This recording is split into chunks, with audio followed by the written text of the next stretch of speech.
The whole movement of Zionism was created, the concept, the ideology of transforming Judaism from spirituality, a religion, into a materialism, a nationalistic goal to have a piece of land, expressly forbidden in the Torah, because we are in exile by God. So you shouldn't have a state, you shouldn't have a country, you shouldn't have a government? We shouldn't have a state, we should be living amongst all the nations.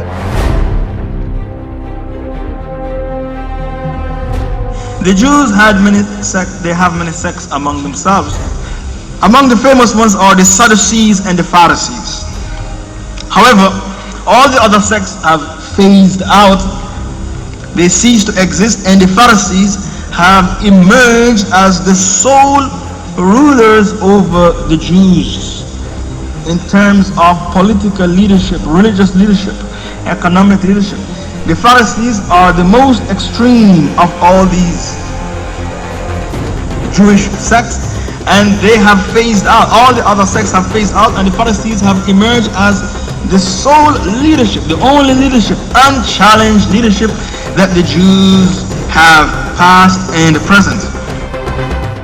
The Pharisees, who were the rulers and still continue to be the rulers of the Jews, they see Jesus as their enemy, a threat to them, to challenge their authority, their religious authority. So Jesus has now become their avowed enemy.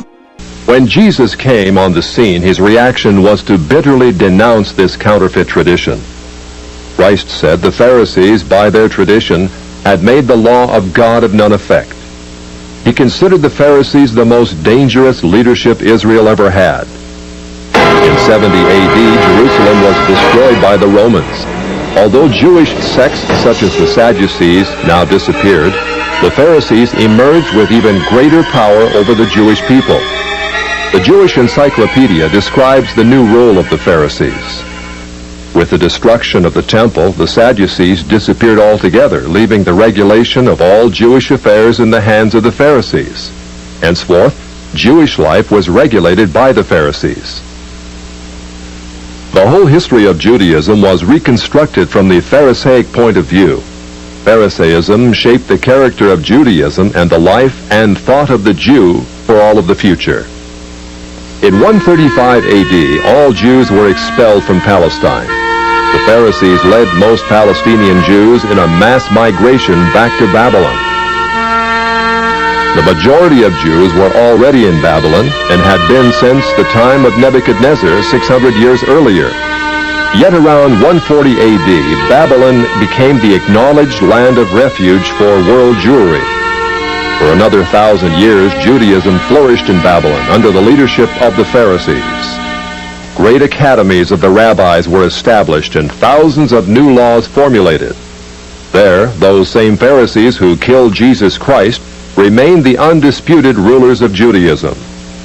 In Babylon, the Pharisees codified their oral traditions into the Babylonian Talmud, the written form of that oral tradition which Jesus so bitterly rebuked. The Talmud reveals how deep was Israel's apostasy.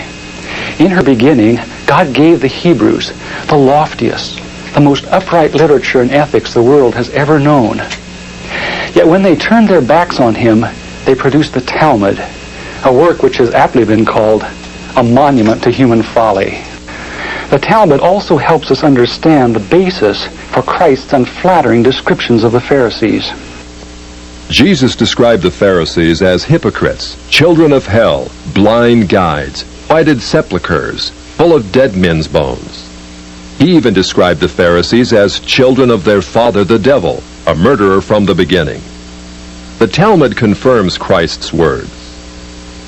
In the Talmud, in Treatise Sanhedrin, an extensive passage describes the right of the Pharisee to kill anyone, just as long as he did so indirectly. As one of dozens of examples, the Talmud tells us that if one bound his neighbor and he died of starvation, he is not liable to execution. In such an indirect manner, the Pharisees also killed Christ. Manipulating the Romans to actually wield the spear and sword, the Pharisees claimed, as their descendants do today, that since the Romans were the direct cause of the death of Christ, it is the Romans, not the Jews, who are guilty. You tell the story about how you tried to find out what what they call the Mossad when they deal with publicly? I thought it was a reasonable question, but the trouble is you can't pick up the phone book. There's no Langley in Israel that you can look up, CIA, or in our case, the Mossad. We thought we should ask, what shall we call it in English? You can translate the Hebrew words, as I said, Mossad is institute, but when they write a letter to their friends in the CIA or the British intelligence, what do they call themselves? It took a while. It was a matter of asking the Prime Minister's spokesman. The best you could do, because officially the Mossad is under the Prime Minister's office. And I think he sort of wondered why you want to know and all that, so we explained. And he came up with the Israeli Secret Intelligence Service. I mean, if it were to have initials, it would be I.S.I.S. Just simple words like that. Interestingly enough, kind of a British model. The British don't really like the names MI5 and MI6 for their foreign service.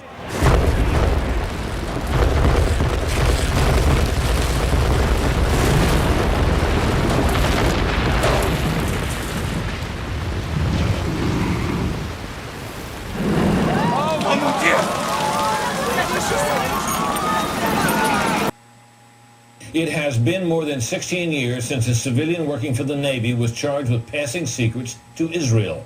Jonathan Pollard pled guilty to conspiracy to commit espionage and is serving a life sentence. At first, Israeli leaders claimed Pollard was part of a rogue operation, but later took responsibility for his work. Now, Fox News has learned some U.S. investigators believe that there are Israelis again very much engaged in spying in and on the U.S., who may have known things they didn't tell us before September 11th. Fox News correspondent Carl Cameron has details in the first of a 4-part series. Since September 11th, more than 60 Israelis have been arrested or detained, either under the new Patriot anti-terrorism law or for immigration violations. A handful of active Israeli military were among those detained, according to investigators, who say some of the detainees also failed polygraph questions when asked about alleged surveillance activities against and in the United States. That there was a van either on the New Jersey Turnpike or the Garden State Parkway, and that it was near the George Washington Bridge. There were 2 or 3 men who were in the van. The van was pulled over. It is not clear why the van was pulled over, but when it was, law enforcers found tons of explosives inside of the van. That is right now all I'm hearing, but again, 2 to 3 people in custody, and we are trying to get more information on that right now. And word late tonight that 2 suspects are in FBI custody after a truckload of explosives was discovered around the George Washington Bridge. That bridge links New York to New Jersey over the Hudson River.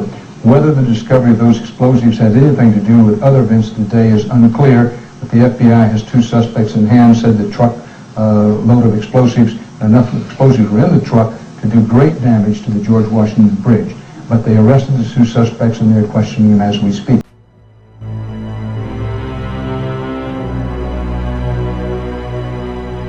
It was widely reported that men had been celebrating the attack after recording the first plane strike. They were not Al-Qaeda, but they were detained. I grabbed my binoculars and I could see the towers from my window. And this is where I'm looking. And all of a sudden, down there, I see this van park. And I see 3 guys on top of the van. And I could see that they were like happy. They didn't look shocked to me. They didn't look shocked. I thought it was very strange. We had received an all-points bulletin, and I just happened to see the van, and, hollered over my lieutenant. I think that could be the van. We checked it out, and it was. We were all on edge, obviously, so I really wasn't looking to make friends with these people, and neither were the officers that I were with. Once we started talking to them, they were pretty much like, hey, we're not against you, we're with you. Asked this week about another sprawling investigation and the detention of 60 Israelis since September 11th, the Bush administration treated the questions like hot potatoes. I would just refer you to the Department of Justice with it. I'm not familiar with the report. I'm aware that some Israeli citizens have been detained. With respect to why they are being detained and the other aspects of your question, whether it's because they're in intelligence services or what they were doing, I will defer to the Department of Justice and the FBI to answer that. A highly placed investigator said there are, quote, tie-ins. But when asked for details, he flatly refused to describe them, saying, quote, evidence linking these Israelis to 911 is classified. I cannot tell you about evidence that has been gathered. It's classified information. Numerous classified documents obtained by Fox News indicate that even prior to September 11th, as many as 140 other Israelis had been detained or arrested in a secretive and sprawling investigation into suspected espionage by Israelis in the United States. Sitting and sitting, please. Here's how the system works. Most directory assistance calls and virtually all call records and billing in the U.S. are done for the phone companies by Amdocs Limited, an Israeli-based private telecommunications company. Amdocs has contracts with the 25 biggest phone companies in America and more worldwide. The White House and other secure government phone lines are protected, but it is virtually impossible to make a call on normal phones without generating an Amdocs record of it. As Carl Cameron reported, U.S. investigators digging into the 9/11 terrorist attacks fear that suspects may have been tipped off to what they were doing by information leaking out of Amdocs. In tonight's report, we learned that the concern about phone security extends to another company founded in Israel that provides the technology that the U.S. government uses for electronic eavesdropping. Here is Carl Cameron's third report. The company is Comverse Infosys, a subsidiary of an Israeli-run private telecommunications firm with offices throughout the U.S. It provides wiretapping equipment for law enforcement. Comverse insists the equipment it installs is secure, but the complaint about this system is that the wiretap computer programs made by Comverse have in effect a back door through which wiretaps themselves can be intercepted by unauthorized parties. Adding to the suspicions is the fact that in Israel, Comverse works closely with the Israeli government and under special programs gets reimbursed for up to 50% of its research and development costs by the Israeli Ministry of Industry and Trade. But investigators within the DEA, INS, and FBI have all told Fox News that to pursue or even suggest Israeli spying through Comverse is considered career suicide. But investigators within the DEA, INS, and FBI have all told Fox News that to pursue or even suggest Israeli spying through Comverse is considered career suicide. The men who were detained due to the report they were taping the first plane crash and then celebrating and joking about it actually went on television and admitted it was their job to record the attack.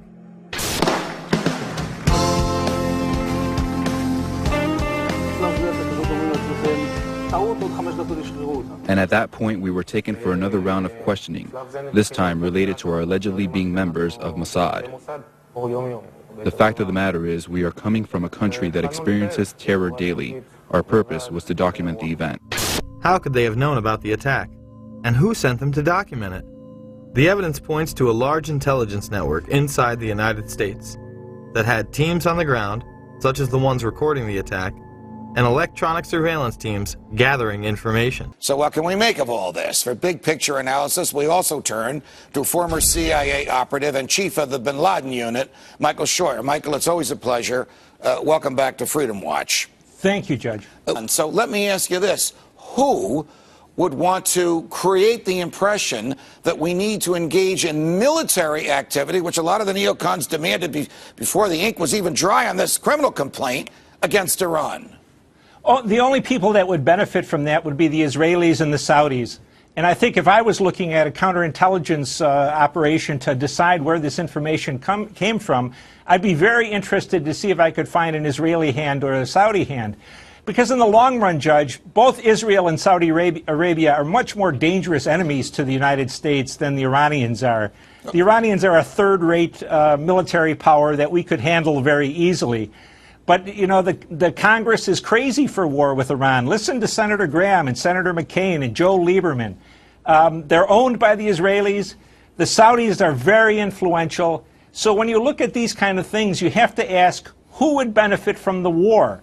The Israelis and the Saudis would love to see our money and our young men and women being killed to fight their enemies in Iran. All right, Wait. What's happening in the world? Israel is fighting alongside ISIS? Israel, America's greatest ally in the Middle East. Israel, which receives over $1 billion in U.S. foreign aid, is fighting alongside ISIS to get rid of Assad. I know that's a very incredible claim to make, but just look at the facts. Israel has bombed Syria for the 5th time in 18 months. The Times of Israel is reporting that Israel is giving arms to these Syrian rebels. Haaretz is talking about how there was a deal made with the Syrian rebels, and the Israeli government to get rid of the Golan Heights area. And if Israel helps the rebels get rid of Assad, that the Golan Heights area would be all of Israel to keep. The CFR is talking about how Israel is giving medical treatment to Syrian rebels. There's a picture of President Netanyahu of Israel being in an Israeli hospital treating a Syrian Islamic terrorist, a Syrian rebel. In fact, ISIS militants are getting medical attention in the Golan Heights and in Israel itself. What does that tell you? There is absolute continuity, but the actual policy, just like the Project for a New American Century laid out very clearly, that a, quote, new Pearl Harbor would be necessary to achieve this goal of full spectrum dominance. You could never tell the American people, or the world for that matter, we're going to fight wars of aggression where we're going to have to invade and occupy. But I am not going to be party, ever, of any group who seek to liberate themselves from oppression and take weapons and arms from Saudi Arabia and from Qatar and from Turkey. A large number of those who are now fighting Assad in Syria are paid by the Saudis and the Qataris and are trained and have been given arms to go and invade another country. May Allah grant the day will come when Saudi Arabia will be invaded in the same way. Qatar and Saudi Arabia are Zionist countries. Oh yes. Allah says in the Quran, وَمَنْ يَتَوَلَّهُمْ مِنْكُمْ فَإِنَّهُ مِنْهُمْ. If you turn to them with friendship and alliance, you belong to them, says Allah. If there are in Syria those who are not connected whatsoever with the Saudis and with Qatar and with Turkey and with the Zionists, okay? Where are you getting your weapons? Oh, we're taking it from the Syrian army. Very convenient answer. Very convenient answer. Even if you have your own weapons, you do not launch your struggle at this time to liberate yourself. This is the wrong time, because you're going to be used as guinea pigs. Whatever success you achieve will be beneficial to them. So you're acting very foolishly to use this moment, the second Arab Spring, to get rid of Assad.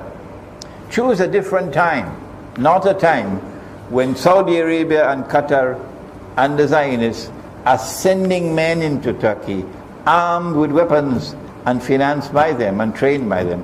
Choose another time, not this time. Okay? So I know about oppression. It's not just in Syria, of course.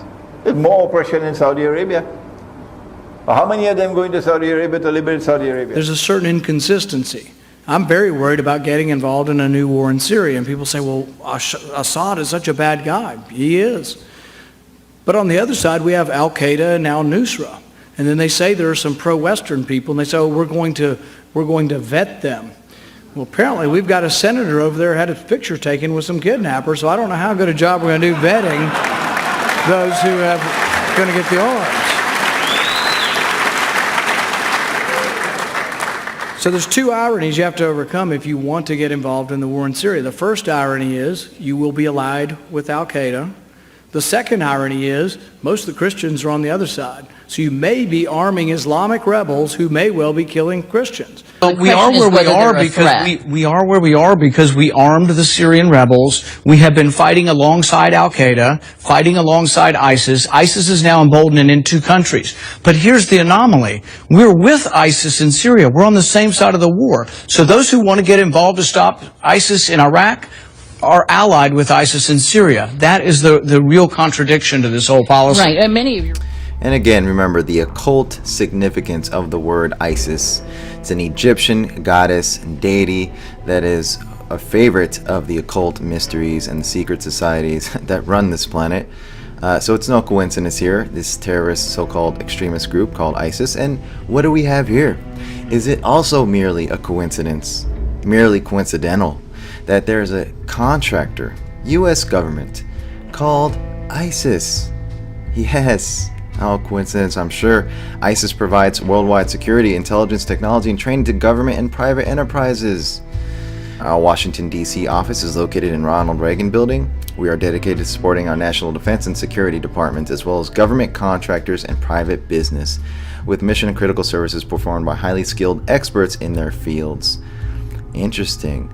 U.S. Armed Forces, U.S. government, and prime contractors on the ground in such strategic environments as the Middle East. See our locations map at the bottom. Multinational forces, Iraq, theater-wide security services. Interesting choice word. Theater-wide.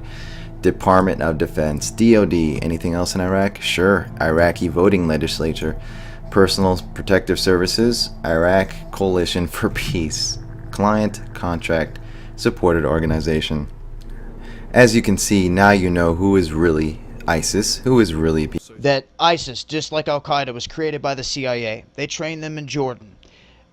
Backed and funded by Saudi Arabia and Israel. Just showed you the other day how Israel struck 9 key spots in Syria, and who was there to take over on the ground? ISIS. That was 100% proof they're working together in this, and they're going to lie right to your face in the media. I've shown you solid proof. They tried to bait Iran into this. Iran said, no, I don't think so. You're ISIS. Went back to their country, put their troops on the border, and started sending heavy artillery across.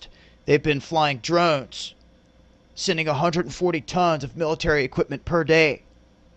And at the same time, ISIS holds a parade with all of the captured U.S. military vehicles as far as the eye can see. And guess what? Obama wants to send them 500 million more. And that's the truth. The local population here in the town of Bilad has been mobilized. Soldiers were coming to pick up food from this mosque. A fighter from a smaller Shia militia had, like many of them, spent years in American prisons in Iraq for fighting the Western occupation. Win-win, God-dwelling. ISIS is a Jewish-Israeli movement established by a dirty hand to destroy Iraq.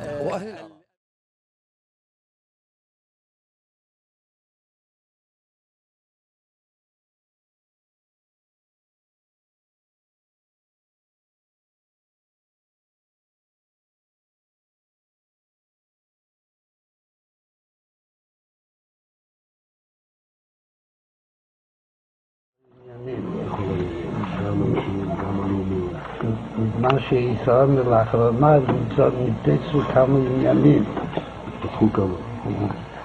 מה שלא יראות, וגם מצור שעדיין משאיר ליבו. אז הייתה משהו עם מה ידיעתו. הכנראה שהיא מספיק, כאילו שהיום כבר כמה שעות בגיל עדיין ליבו.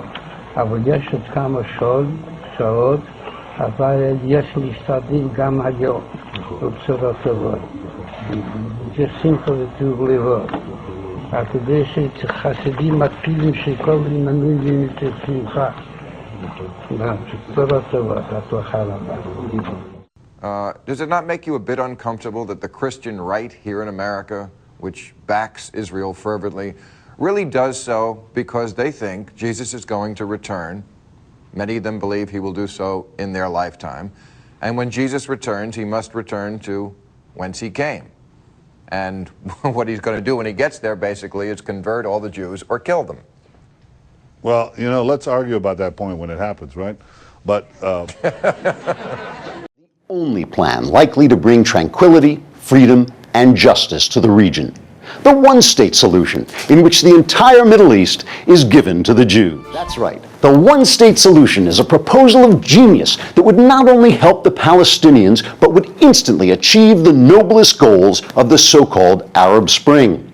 For instance, turning the entire Middle East into one big Israel will secure religious freedom for everyone in the area. Indeed, once the entire Middle East becomes Israel, most of the region's Arabs will be freer and better off in every way than they've ever been before. General Wesley Clark, you probably remember him. He had a very famous interview on Democracy Now! Where he said that post the staged terror attacks of September 11, 2001, he got a memo allegedly from then Donald Rumsfeld, Secretary of Defense, that said that the United States federal government would be launching an aggressive invasion and attack of countries in the Middle East. About 10 days after 9/11, I went through the Pentagon and I saw Secretary Rumsfeld and Deputy Secretary Wolfowitz. I went downstairs just to say hello to some of the people on the Joint Staff who used to work for me, and one of the generals called me and he said, "Sir, you got to come in. You got to come in and talk to me a second." I said, "Well, you're too busy." He said, "No." He says, "We've made the decision. We're going to war with Iraq." This was on or about the 20th of September. I said, "We're going to war with Iraq. Why?" He said, "I don't know." He said, "I guess they don't know what else to do." So I said, "Well, did they find some information connecting Saddam to Al-Qaeda?" He said, No. He says, "There's nothing new that way. They just made the decision to go to war with Iraq." He said, "I guess it's like we don't know what to do about terrorists, but we've got a good military and we can take down governments." And he said, "I guess if the only tool you have is a hammer, every problem has to look like a nail." So I came back to see him a few weeks later, and by that time we were bombing in Afghanistan. I said, "Are we still going to war with Iraq?" And he said, "Oh, it's worse than that." He reached over on his desk, he picked up a piece of paper, he said, I just got this down from upstairs," meaning the Secretary of Defense's office today, and he said, "This is a memo that describes how we're going to take out 7 countries in 5 years, starting with Iraq and then Syria, Lebanon, Libya, Somalia, Sudan, and finishing off Iran." Look, ISIS got started through funding from our friends and allies. This got started through funding from our friends and allies. This is a valedictorian, a Rhodes Scholar. I believe he went to West Point, saying it's the U.S. and her allies that created ISIS, I.S.I.S, the Israeli Secret Intelligence Service, out of thin air as a smokescreen so we can go and fight these wars that the general didn't even understand post-September 11th, 2001. "Will take up my name in vain and mislead many, and they will follow the ways of the Pharisees and not the true path of the pure oblation." And that's something, remember the message I just gave? Now, I didn't know this was there. I just gave a message to you guys recently about the traditions of the Pharisees. I said even Rabbi Singer says that the Orthodox Jews of today are the Pharisees of 2,000 years ago. And I said, if you will not stand with Israel and the Jews, then I will not stand with you. The Jewish people as a whole did not reject Jesus as Messiah. It will also prove that Jesus did not come to earth to be the Messiah. Since Jesus refused by word and deed to claim to be the Messiah, how can the Jews be blamed for rejecting what was never offered? Read it. The Orthodox Jews of today are the Pharisees of 2,000 years ago. And I said they're blind. Yeshua says in the Gospels of the King James that they are blind leaders of the blind. And so if you want to go back into Pharisaic traditions as Jews that are believing the Messiah to be Messiah, and you take back up these traditions, you will perish in your sins. There's no way around it. And he says right here, "For hands dripping with the innocent blood of creatures will take up my name in vain and mislead many, and they will follow the ways of the Pharisees and not the true path of the pure oblation." You know, I think I had a question to ask me not long ago. Said, "Brother Steve, what do you think about this? Would they restart the sacrificial services?" They may. But let me tell you something. That's not what God's interested in. Yeshua has died for us. And believe me, God would put a stop to it, because His blood is what was poured out for our sins. And we must believe in Him. And if you believe in Yeshua HaMashiach, Jesus the Christ, you will be pardoned from your sins. If you do not, you will not be pardoned. I don't care how many Pharisaic traditions you want to take up. It'll do you no good. You've got to believe Yeshua the way Yeshua was, not the way you think He is, not the way you want Him to be, not the way the church has made Him to be. You got to know who He is. And you got to believe Him in the power that He came in the power of the resurrection.